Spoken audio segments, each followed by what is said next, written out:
Hello, and welcome to District Reports.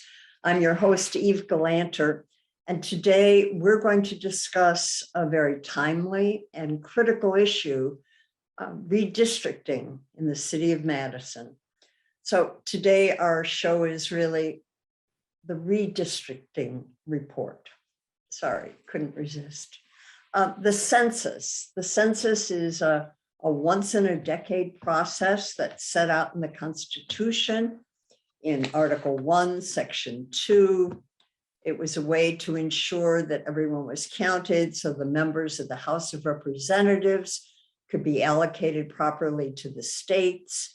And over time, though, this has gotten much more complicated and have many implications. The federal government actually allocates billions of dollars every year to the states for all sorts of programs, some of which trickle down to the cities, and much of it is based on population.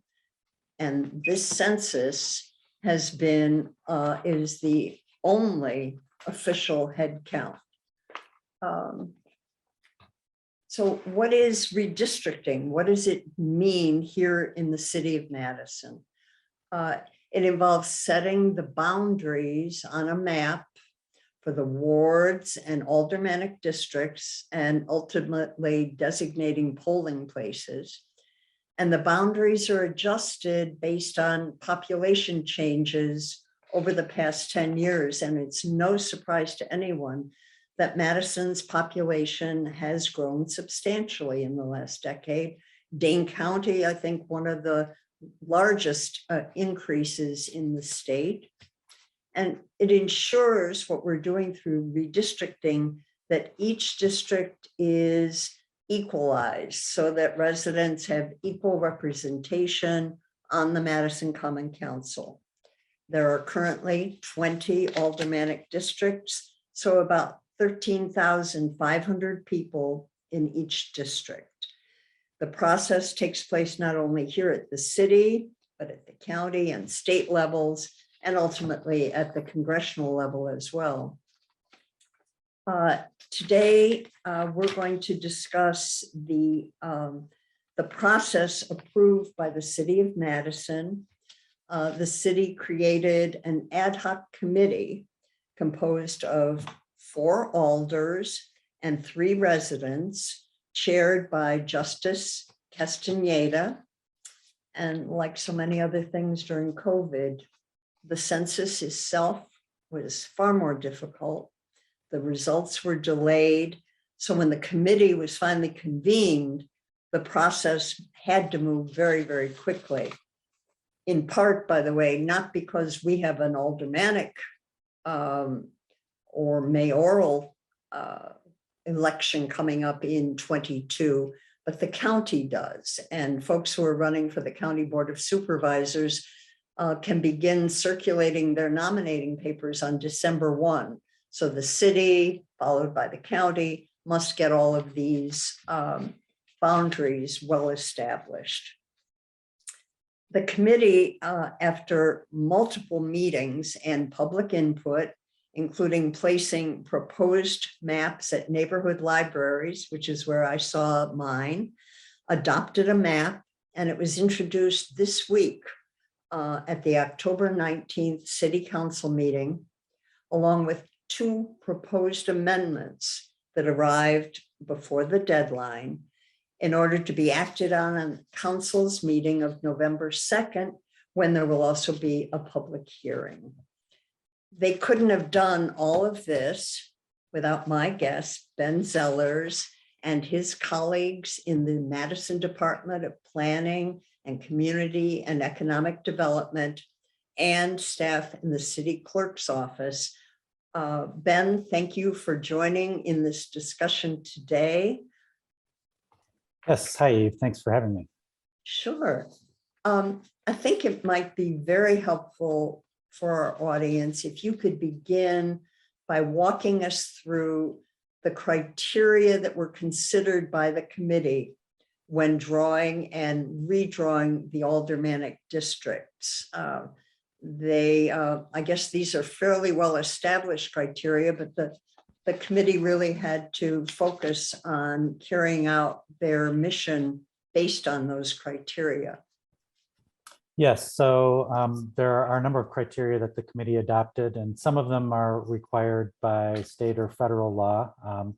But the committee also did a substantial amount of work in discussing the list of criteria overall, including communities of interest and some optional criteria that they directed us as staff to analyze as we were drawing districts. So obviously, and you've already mentioned this, districts need to have, aldermanic districts need to have equal population.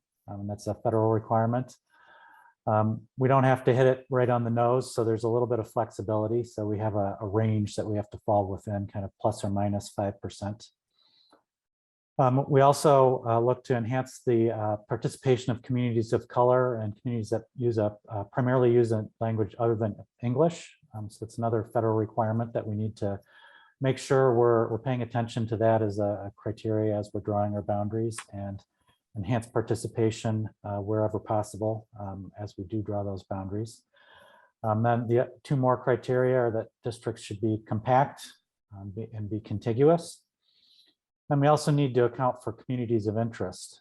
Right. Could you help us with a definition of that? That just seems so broad, a community of interest. Yeah, so that's just in general attempting to group like-minded or similar people so they can have a representative of their choice that reflects their kind of common values and interests as part of the legislative process. So that's where the committee kind of delved into, what does that mean for the city of Madison? And so they really directed us to look at neighborhoods and neighborhood associations, to look at elementary school attendance areas, which is a challenge because many times those are just not contiguous in themselves. To look at college student populations and where those students are clustered, to look at housing tenure, and then also income distribution. So those are all kind of communities of interest that the committee was looking at as they were debating and deliberating the Did any one of those create, in addition to the elementary school attendance areas where kids get bussed in from a variety of neighborhoods, were any of the others particularly difficult in trying to establish? I mean, it's all a balancing act. So, if you kind of adjust something for one of the criteria, you might be not quite meeting another criteria quite as well. So it's really just a balancing act. So for example, with neighborhoods, if we try to keep neighborhoods whole, which I think in large part we were successful with, that leads to using a lot of that flexibility in terms of the population margin to try to keep those neighborhoods together. Now, I understand that there was no consideration given to current alders and where they lived and or creating boundaries to protect incumbents. There was a saying that often was used, which is that voters should choose their legislators and legislators should not choose their voters. That in order to ensure that none of you on the committee, including staff, knew the address of any of the incumbent alders. Right. So yeah, that's not something that we looked to review as staff. That's not something that we mapped. That's not something that the committee ever discussed as they undertook their deliberations. And I should say that there are some alders on the committee, so obviously they're aware of where they themselves live, but right. They never brought it up as part of the discussions of the different scenarios that were brought up for this redistricting process. So it is possible that when a map is finally adopted, an alder may find her or himself in a district with an alder who currently is in another district. And yes, that's definitely possible. And I mean, we've heard some comments from members of the public throughout the process on various scenarios, including the one that was forwarded to the council with concerns about that. So yeah, there can be some situations where there might be more than one alder in a new district as it's drawn. There might be some situations where there are 0 elected alders in a district as it's newly drawn. So it's something that I'm sure people will be interested in looking at. But as you said, that's not something that was a criteria for establishing these new districts. Speaking of comments from the public, did you feel there was a strong public interest in the process? Did a number of people make comments and tune into and comment at your hearing, at your meetings? Yeah, I mean, we got hundreds of comments throughout the process, a lot of them through just emailing the redistricting email address. We got comments through the libraries, as you had mentioned, the library Q&A, and also the forums that were available at libraries. So I think we got a lot of comments. We got a lot of interest. Certainly, we know as staff with this compressed process, and I think the committee recognizes as well that it would have been nice to have more time to engage with the public and distribute information, make sure people are aware of this. But we had to kind of adhere to that abbreviated timeline with that crunch in between when the census data was released and when the new districts have to be in place. Right. Do you think it really would have produced a different outcome if you'd had more time? I mean, it's possible. I do think that the committee did a good job kind of using the feedback that was received to kind of balance that feedback with all the criteria that they established to help us as staff develop a map that they felt was acceptable to forward on to council. But it's impossible to say. It's certainly Right. could have resulted in a different map, but hard to know for sure. Right. Speaking of the maps, you are going to be able to share with us some of the maps, including first a map of our aldermanic districts as they exist today, that with your screen sharing. Sure. So call that up here, and hopefully you're able to see that okay. This is the proposed map. Well, this shows both, so it's a little bit complicated. But if I can just, I guess, take a minute to kind of summarize what we're showing here. The colors represent the districts as they are today.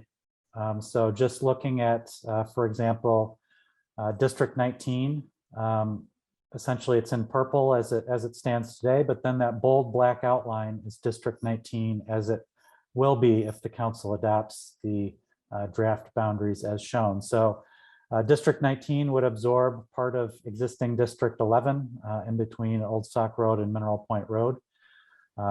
Because it didn't grow quite as much as some other areas of the city, it has to absorb new areas. So this is a map that has a lot of information on it. It is available on our redistricting webpage for the city if people want to review this and other information in more detail. What areas of the city, just for those of us who haven't kept track of it, were the fastest growing?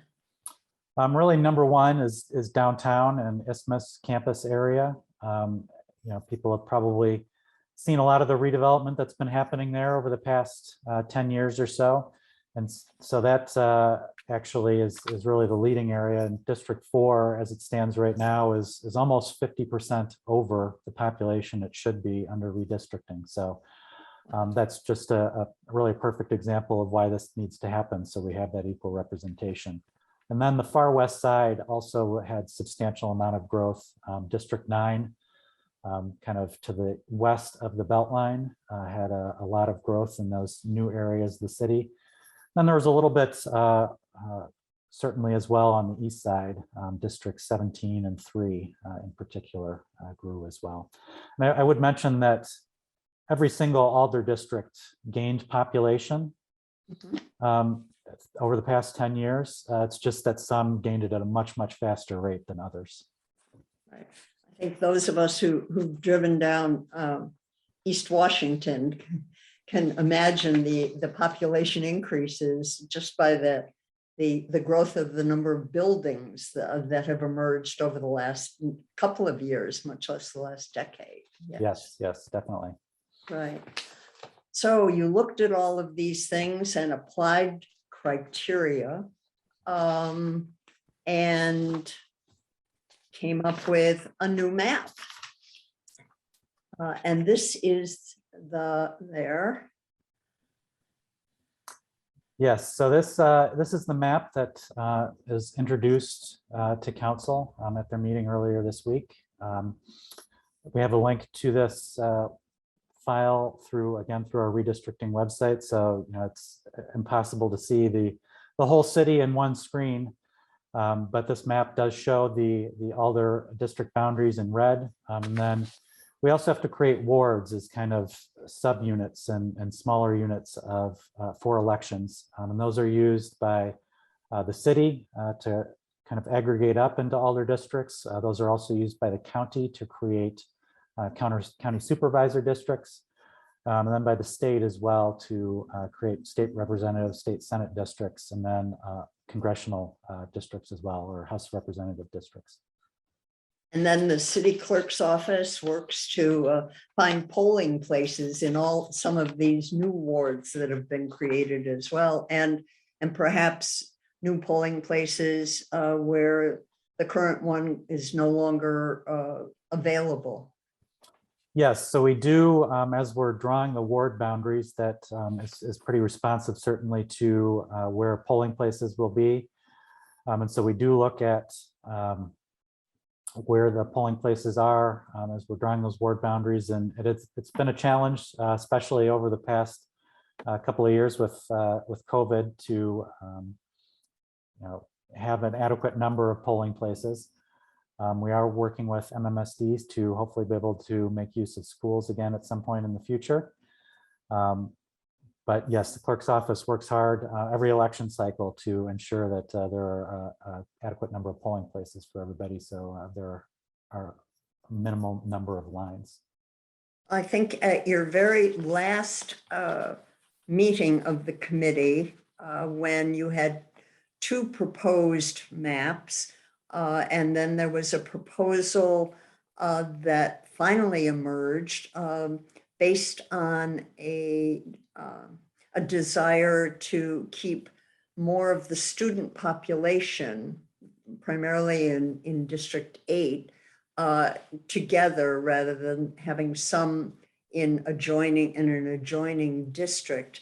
And so maps 5A and B, which had been at the libraries, were not adopted, but map 7A was adopted and incorporating the desired change for the students in District 8.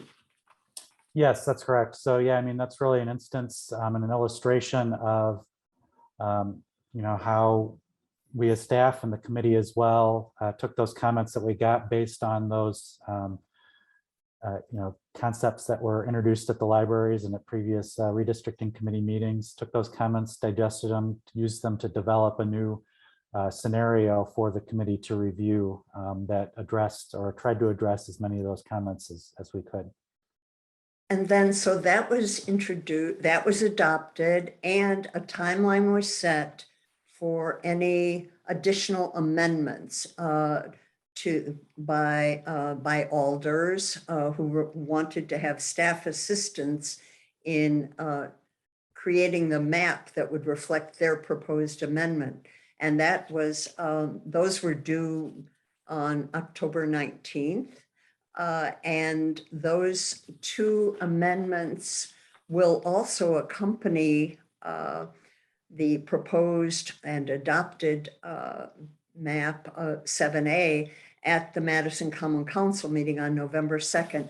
Could you show us, please, what each of those two amendments might look like?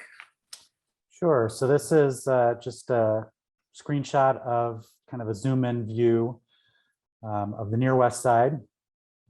So one of those proposed amendments would move the triangle bounded by Monroe Street Regent Street and Randall Avenue, essentially back into District 5 where it is right now. The redistricting boundaries had shifted it into District 13 to kind of balance population.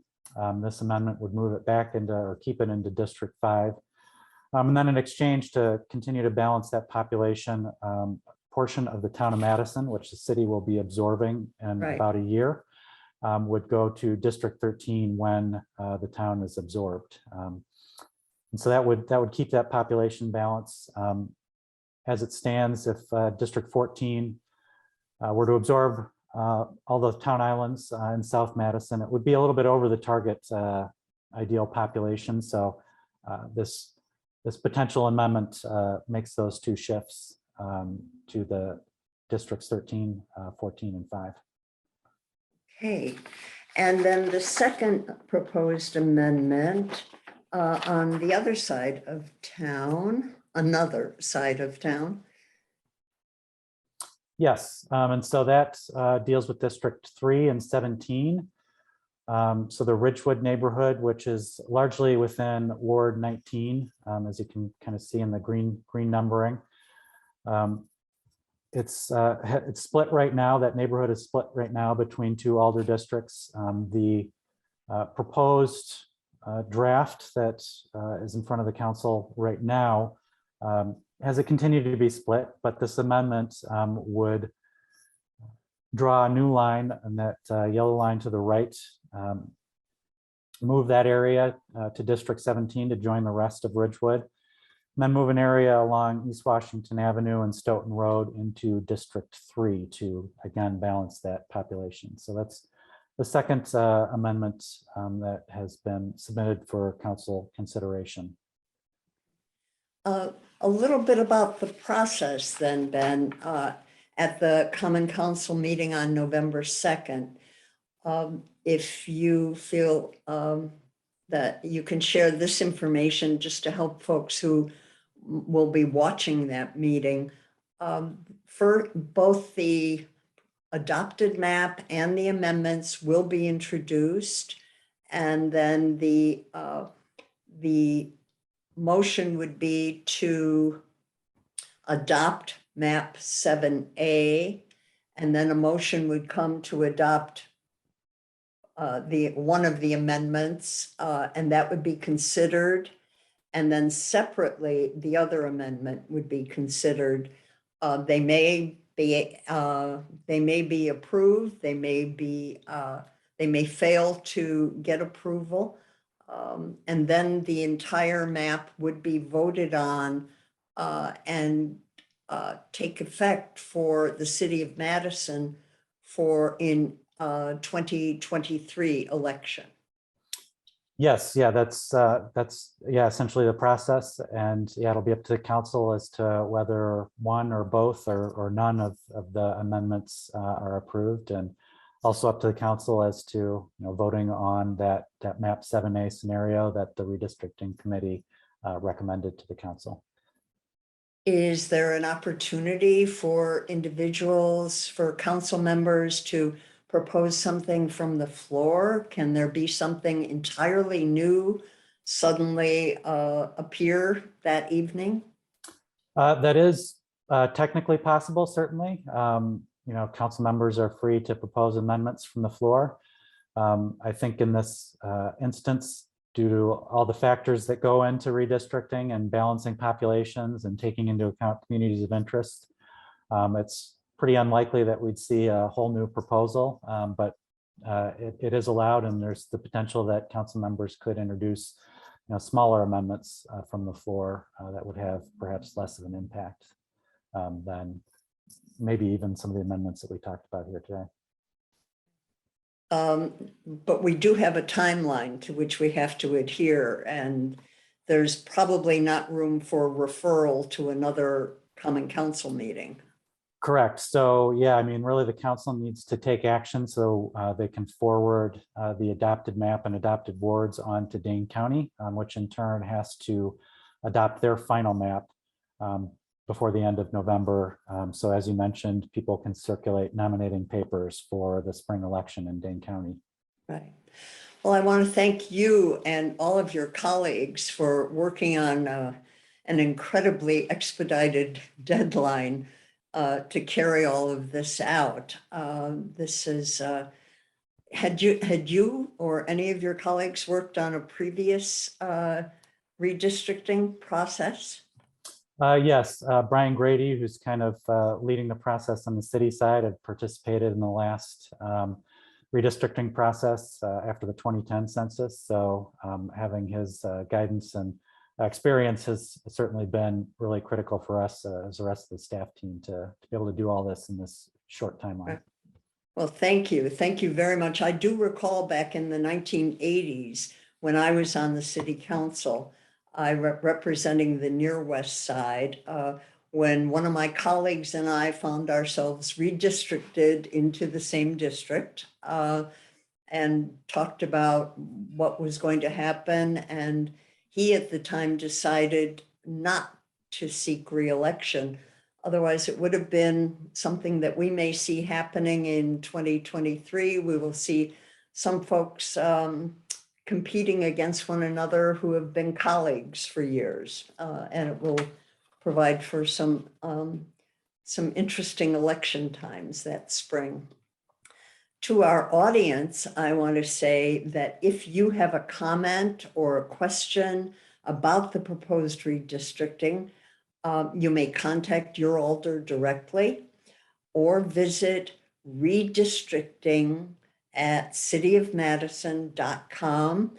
That will go to Ben and his colleagues who will either forward it to an alder or answer you directly. And then do consider registering for the public hearing at the November 2nd City Council meeting to express your opinion.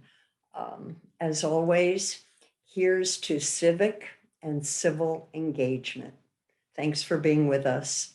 Thanks for watching.